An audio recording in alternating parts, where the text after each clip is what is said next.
नमस्कार। आज मैं हर व्यापारी का एक समस्या लेके आया हूँ। बिल्कुल सही सुन रहे हैं। कुछ लोगों का कमेंट्स पे आया था, कुछ लोग जानने भी चाहते हैं, कुछ हमारे काउंटर पे भी आते हैं।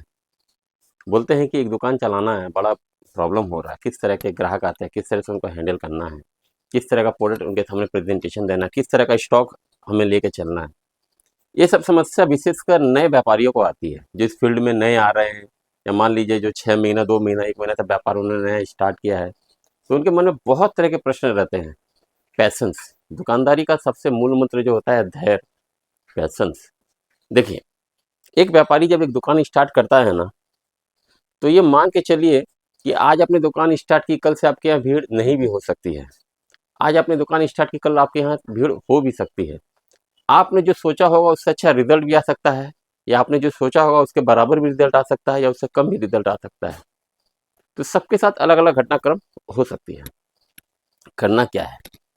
देखिए, दुकानदारी का जो मूल मंत्र होता है ना, कोई भी ग्राहक जब आता है ना, पहले आपके पास क्यों आएगा? अगर आपके पास व्यवहार अच्छा है, आपका प्रोडक्ट अच्छा है, आपके प्रोडक्ट की प्राइस सही है, आपकी सर्विस अच्छी है, आपने दुकान को एकदम टिप टॉप बना के रखा है। मैंने क्या कहा? आपने दुकान में बाकायदा साफ सफाई बना के रखी है, और हर वो प्रोडक्ट पे ध्यान रखा है जो ग्राहक आपसे आता है और आपसे लेके जाए, वो खाली हाथ लौट के नहीं जाए। अगर इन सब चीज़ों को आपने फॉलो कर लिया है, तो मान के चलिए 70% दुकानदारी आपकी अपने आप उड़ जाएगी। और एक चीज़ का और ध्यान रखना है, ग्राहक जब कभी भी किसी दुकान में आता है ना, पहले ब्रांड नहीं चाहता है, पहले वो आपका फेस चाहता है। मैंने क्या कहा? पहले वो आपका फेस चाहता है। ब्रांड आप जैसे व्यापारी ही खड़ा करते हैं। मैंने क्या कहा? ब्रांड आप जैसे व्यापारी ही खड़ा करते हैं। आज भारतवर्ष की जितनी भी बड़ी बड़ी ब्रांडें हैं, वो कभी ब्रांड नहीं थी। व्यापारी ने ही उनको ब्रांड बनाया है। क्यों बनाया है? क्योंकि उन कंपनियों ने अच्छा अच्छा प्रोडक्ट दिया। अच्छे प्रोडक्ट जब मार्केट में आने लगते हैं ना, तो वो खुद अपना ब्रांड बन जाता है। तो इसी तरह हर व्यापारी को एक चीज़ का ध्यान रखना है, विशेषकर नए व्यापारी को।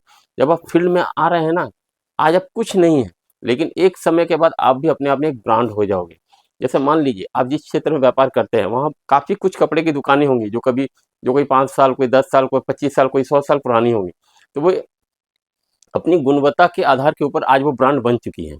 तो बस यही फॉर्मूला आपको भी अपनाना है, घबराना नहीं है, और बहुत पैशंस के साथ अपने आप को ठीक-ठाक लेके चलना है।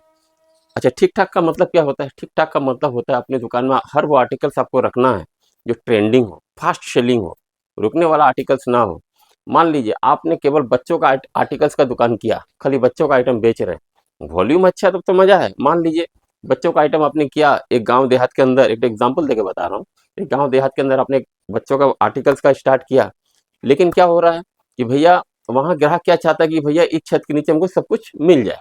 वहाँ बच्चों का भी मिल जाए, बड़ों का भी मिल जाए, और बुजुर्गों का भी मिल जाए।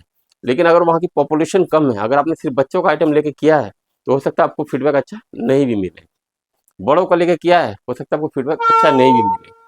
गर्ल्स का लेके किया है, हो सकता है फीडबैक आपको अच्छा नहीं भी मिले। सब आइटम को लेके किया, हो सकता है आपको फीडबैक अच्छा मिले।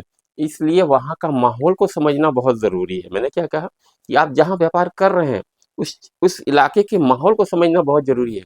रिटेल सेक्शन में विशेषकर क्या ध्यान रखा जाता है कि हमारे अगल-बगल में किस तरह का माहौल है, किस तरह का आर्टिकल्स का डिमांड है, प्रीमियम क्वालिटी का चलता है ना कम दाम का चलता है, कम दाम का चलता है ना मीडियम रेंज का चलता है, मीडियम रेंज का चलता है ना एकदम सस्ता चलता है।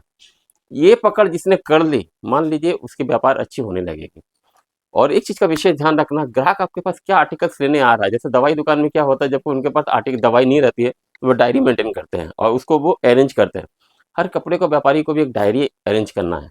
डायरी का मतलब हो गया, मान लीजिए जो प्रोडक्ट आपके पास है वो तो आप बेच ही रहे हो, जब भी लगे प्रोडक्ट की संख्या कम होने लगी, अब इसको मंगवाना है, तो उसको अग्रिम बुकिंग करवाए। मैंने क्या कहा? उसको अग्रिम बुकिंग करवाए। जो भी आपका वेंडर है उससे सही समय पर उससे ले, जिससे कि आपकी दुकान की फुलफिल भी होती रहे, और आपके पास ग्राहकों की जो निरंतरता है बढ़ती रहे, वो ग्राहक जो आता है माल लेके जाता रहे। छोटी छोटी बहुत सी चीज़ें हैं, अगर इसका आपने ध्यान रख लिया, तो आपकी दुकान चलेगी नहीं, दौड़ेगी। स्टार्टिंग में कोई भी जब स्टार्ट करता है ना रन, धीरे से स्टार्ट करता है। 500 किलोमीटर, 600 किलोमीटर का जो रन होता है ना, स्टार्टिंग में पाँव धीरे ही पड़ते हैं, लेकिन बीच में इतनी जोर रिदम पकड़ती है कि वो स्पीड में ही फर्स्ट, सेकंड, थर्ड हो जाता है। तो बस यही फॉर्मूला आपको भी अपनाना है। और भी किसी तरह का अगर आपको प्रॉब्लम हो रही दुकानदारी करने के लिए, आप हमें फ़ोन में बतलाएँ, आप हमें व्हाट्सएप पे मैसेज भेजें, उसके ऊपर भी हम वीडियो बनाएँगे। बहुत-बहुत धन्यवाद। नमस्कार।